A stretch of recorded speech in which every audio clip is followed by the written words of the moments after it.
following up on the jobs question, yesterday the president said about Congress, it's been 2 weeks, and what on earth are they waiting for? But you responded to the first question saying, well, we understand the delay because they had so much else to do. So it would seem that the president's being a little bit cute with his audiences if the administration does understand the delay. So I'm wondering, will he match his rhetoric with any action? Will he threaten or say, this has to be done by a certain deadline?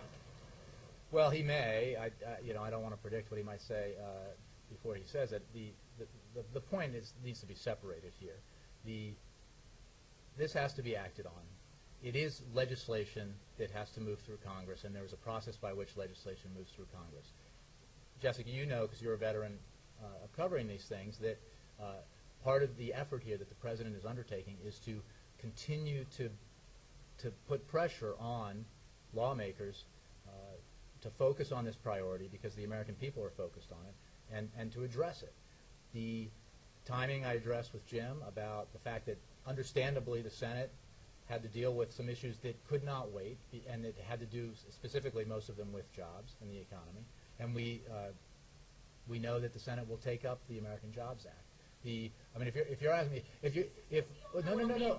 Well, there's a lot of I get questions like, since there's not a 100% guarantee that this will pass, why did you bother? Right? That's not how it works here. So the question is, don't we expect that if it passes, individual pieces of it will pass? And so what he's telling his audiences is, we have to pass this entire bill. Yes. But nobody who really covers Congress expects that will happen. So.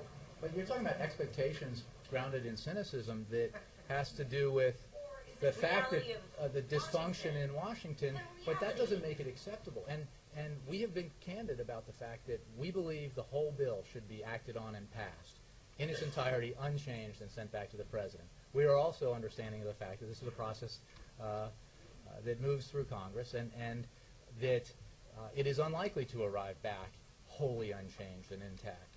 It may come back in pieces. It may come back as a whole with some different elements to it going to funding and that sort of thing. But we're not going to preemptively accept that we're only going to get half, because 100% of the bill is merited.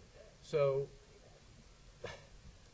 half would be half good enough for the American people. There is not a single thing in here that isn't beneficial to the economy, beneficial to employment. So, we're pushing for the whole thing. We're pushing Congress to act. And as I've said, if Congress separates out elements of it, passes them, sends them to the president, again, if they are elements of the bill that is his bill, and they are paid for in a way that is balanced and acceptable, he will sign them and then say, where's the rest? If it's the tax cuts, he'll say, where's the funding for infrastructure? Where's the help to rehire teachers, or to give the incentive to small businesses to hire veterans returning from Iraq or Afghanistan? And he will make that point all the way through. Obviously, the quickest and best way to do this is to act on the whole thing. But we're clearly understanding of the way that Congress works, and aren't going to rule out signing pieces of it if that's how it comes. One last